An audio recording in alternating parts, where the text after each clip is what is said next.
This is the Late Round Podcast with your host, JJ Zacharisa.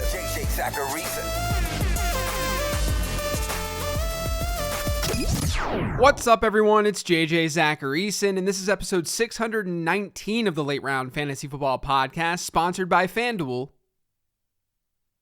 Thanks for tuning in. Hey, sports fans, there's no better time than today to sign up for FanDuel Fantasy. For users who have yet to make a deposit on FanDuel Fantasy, you can deposit today to receive 2 free entries. All you have to do is deposit a minimum of $10 into your FanDuel DFS account, and you will instantly be rewarded with 2 free vouchers. This is a limited time offer, so be sure to deposit now and play for free. Head over to FanDuel.com or download the FanDuel Fantasy app today. Eligibility restrictions apply. Go to FanDuel.com or download the FanDuel app for more details.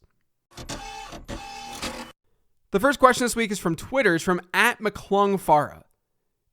If the Dolphins draft a running back in the first 3 rounds, does that player become the Dynasty Rookie 101 draft pick? No, definitely not. Is Miami a good landing spot for a running back? Absolutely yes. I would love to see Breece Hall or Isaiah Spiller go to Miami. And that would undoubtedly get dynasty managers excited.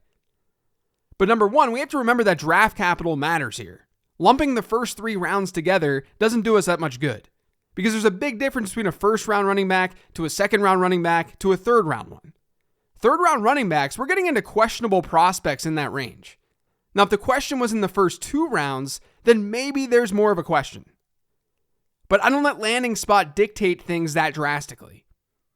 And my current analysis is showing me that the top 3 wide receivers in this class, Treylon Burks, Garrett Wilson, and Drake London, that they're better bets regardless of landing spot than any of the running backs.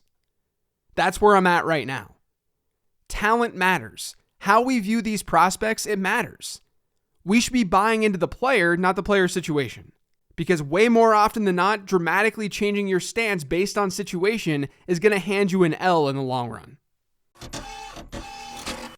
This next question is from Patreon. It's from David. It says, the most volatile NFL fantasy assets are Amon-Ra St. Brown, Kadarius Toney, Gabriel Davis, Darnell Mooney, and Hunter Renfrow. It's so difficult to define what they will become. I'm interested in your thoughts when ranking these players. So instead of going player by player here, I think there's just a lot to dissect with a question like this. So bear with me. I think every single player in the middle rounds of startups and even redraft leagues, they're just generally tough to project. Like at the top, you have elite players who are bound to be good. Jamar Chase, Justin Jefferson, we know that they're going to be good. At the bottom, you have guys who need some fortune in order to break out. It's those middle rounds or the wide receiver 3 to 4 range where things are tough. I don't necessarily think it's unique to this set of players that you're mentioning. I think it's just generally tough. They're in that range for a reason. And it's even more difficult when a player is younger and we have a smaller sample size in the guy. This is where having a process can come into play, though. I can look at prospect profiles in my model and find the probability that a certain player will hit a certain threshold in points per game in years 1, 2, or 3. And I can do the exact same thing then when looking at my year 2 model. So let's look at Amon-Ra St. Brown as an example, who's coming off a huge rookie season. In my prospect model, St. Brown had a prospect score in about the 74th percentile. Historically, players in that percentile group, they usually don't hit at a high rate. Over the last 10 years, we haven't seen a single wide receiver from that percentile tier give us a top 5 season across their first 3 in the league. We've seen 5% of them in that tier give us a top 15 or so season, but not top 5. That doesn't happen. So right away, you know the odds are against St. Brown. You can even look at draft capital alone to see that. Most hits are going to come from earlier rounds. We know this. But then St. Brown goes nuts in year 1. His year 2 model score is now close to the 92nd percentile. Which again, the year 2 model is a look at a player's prospect score and how he performed in year 1. And it helps predict how a player is going to do in years 2 and 3. But if you look at players in the 90 to 95 range in the year 2 model in that percentile range, which is where St. Brown now is, that wide receiver 1 season hit rate increases to about 16%. It went from non-existent to now being existent. And that's based on what can happen in either year 2 or year 3. In that top 15 or 20 season, it was 5% before. Now it's closer to 30 to 35%. St. Brown did all of the right things to put himself in a better position this past year. And then I can use what I call journey comparables to find players who went through a similar prospect score to year 2 score journey. And 2 of his top comps there, they're good ones. They're Stephon Diggs and T.Y. Hilton. Not only that, but St. Brown saw one of the biggest jumps my model has seen from prospect score to year 2 score over the last 10 years. The only 2 wide receivers with bigger jumps were Martavis Bryant, who had off the field issues, and Terry McLaurin, who's very good at football. This isn't to say that St. Brown's going to become Stephon Diggs or Terry McLaurin. They're not even the same type of receivers. And his third comp is Kiki Cutie. I'm not trying to paint this as only butterflies and rainbows. What I'm trying to show you is a general process. Because in situations like this, in situations where you're evaluating these wide receiver 3s and wide receiver 4s in Dynasty, it's really important to have that backbone, to have that process. If St. Brown's year 2 model score showed that he had no chance of becoming something big, but people were valuing him the exact same way they're valuing him right now, then he would be an obvious player to sell. I would come on the show and say, based on what the market is generally saying right now, and based on St. Brown's scores in my models and his comparables in the year 2 model, it makes a lot of sense to trade St. Brown away right now. That's if his year 2 score didn't look as good. I can do the same thing, go through the same exercise with other players that you mentioned in this question. Gabriel Davis actually saw a really, really big jump when looking at prospect score to year 2 score. He then didn't do a whole lot until the second half of last season. But just given his journey, I don't think it's logical to rank him ahead of St. Brown. Because St. Brown has a lot brighter of an outlook based on what he did in year 1 and where he ranked as a prospect. But I still don't think that Davis is that bad because we still see some hits from his tier in the year 2 model. I don't think Davis is a buy, but I'd only be selling Davis for a premium right now. Kadarius Toney. Look at it from the same lens as St. Brown because he's also entering his second year. He enters the league as a 91st percentile prospect. He exits year 1 as a 90th percentile one. That's a good place for him to be given what we've seen from wideouts there historically. It's not elite, but it's at least hitting a threshold that we like to see hit. You can go through that type of general process over and over and over again. You're looking at trends, yes. You may lose trades based on trends, but you're going to win in the long run. But I'm also not just looking at trends. I'm looking at how good the player looks to be. And this obviously is strictly my analytical opinion about that player. It's fine to throw in some subjectivity. It's fine to watch the player. It's fine to say, I like this player based on what I'm seeing. If I'm being honest with you guys, I think part of the problem with fantasy analysis is that it's too forced. There's always this urge to want to describe a player as either a clear buy or a clear sell, but it's rarely that clean. It's rarely that black and white. I mean, I can and I will tell you where I'd lean for each of these guys based on what the market is generally saying. But it's not like we have a singular price for each player. The market doesn't say, Kadarius Toney can be had for rookie pick 106, no more, no less. That's it. Every single league and every manager's evaluation is going to be different. And that obviously changes the buy and sell equation. I say this all the time in the show, but some people take this as me not being bold with my analysis. And that's cool. You do you. If I don't work for you, that's no problem. We can still be friends. We're just talking fantasy football here. But to me, my job isn't to just give you answers to a test. My job is to give you the tools to be able to answer those questions on your own, with your own brain. That's what makes fantasy football most enjoyable. And that's honestly the way that you win in the long run. Like, there are plenty of times where I'll give you my answer, where I'll say, this is what I would do. But I want everyone to first and foremost understand the importance of process and that fantasy football is way more than just liking or not liking players on an individual level. There are trends to analyze. There's a lot of game theory to this, and ignoring that can get you into trouble when you're evaluating players. Now, I know that answer is way different than what you probably expected, but this is all about process, and I wanted to at least share part of that process with the answer. And I can't stress this enough either. So much of this is going to be in the late round prospect guide. And that launches in about a week and a half. If you're interested in the things that I just talked about, go pre-order that guide on lateround.com. And something that @ABQJoe_R brought up on Twitter this week, I haven't talked about this much, but the guide will be updated after the NFL draft. So you'll get all the pre-draft information, pre-draft rankings, pre-draft profiles, all of that. And then you'll get more accurate information after the draft is over. That's all included with your purchase. You'll get download links sent to your email when the guide is updated. So again, you can purchase that guide over on lateround.com. This next question is from Twitter. It's from @BCVapor. Hey JJ, what are your top candidates to have a sophomore wide receiver breakout next season? Would love to strike some mid-round gold at wide receiver. Thanks for helping me take home the trophy for the first time this past season. There's a really big gap with last year's wide receiver class between the players who look like they have it and the players who look like they don't.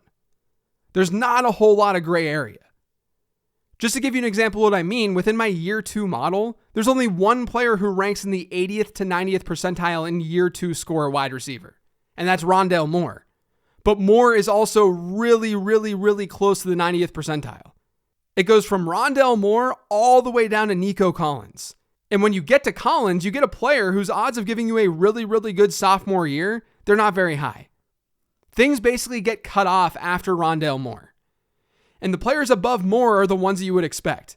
The aforementioned Amon-Ra St. Brown and Kadarius Toney, Rashad Bateman, Elijah Moore, Devontae Smith, Jalen Waddle, and Jamar Chase. Those are the players I'd easily be more interested in when targeting wideouts who could have a true sophomore breakout.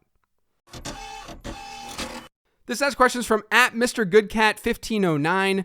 What, if anything, are you hoping to see from players during the combine? So let me first talk about what combine-related things go into my models. And it's pretty simple. At running back, it's height, weight, and speed score. At wide receiver, it's height and weight. My model doesn't care about anything else from the combine. I care a lot about athleticism at tight end, but I don't have a tight end model right now. It's just running back and wide receiver. I'm interested to see who's fast and who's athletically gifted, but more so for fun and to see who hits certain thresholds. It's not the end of the world if a productive player is a 50th percentile athlete, especially a wide receiver. But within the things that go into my model, I'm excited to see what the results look like, especially a lot of the height and weight measurements. It sounds so lame, but it's serious. Those are the things that I care about with the combine because it keeps the data uniform. This next question is from @JK_no_kidding. Am I crazy for thinking about hopping on the Mitch Trubisky bandwagon? Like thinking of openings at the quarterback spot, Denver, Pittsburgh, maybe even New Orleans or Washington, I'm starting to feel like I'd rather have him over any of this year's rookie quarterbacks in the same place. Now, I don't know if I would go that far, at least straight up in a dynasty environment. Look, we generally know how good a player is based on his first couple of years in the league. A Josh Allen jump doesn't happen very often. And yes, if we see jumps, we see it from players typically who move teams, who see a new environment, like Alex Smith or Drew Brees back in the day, or when they get a new environment with a coaching staff like Jared Goff. But there's a correlation between early career success and later career success. It's not surprising either. If a player is good at something early, it's probably because he's just good.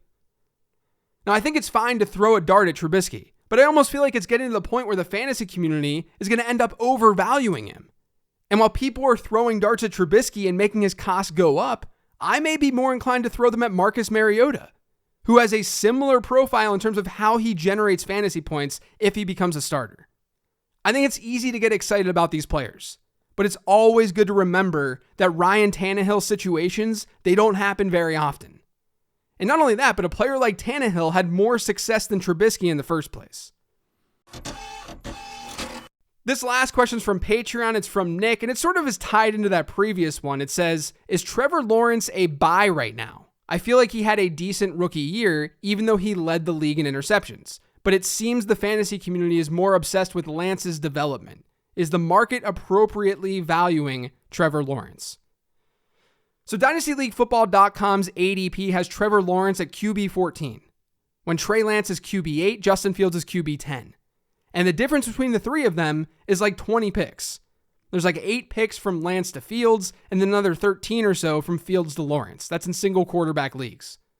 I don't think that's significantly far off. My dynasty rankings have them ranked Lance, then Fields, then Lawrence. But I do have Lawrence higher than QB 14. So from that perspective, yeah, I guess that I would say that he's undervalued. But let's not assume there's zero risk there. I fully understand the risk involved.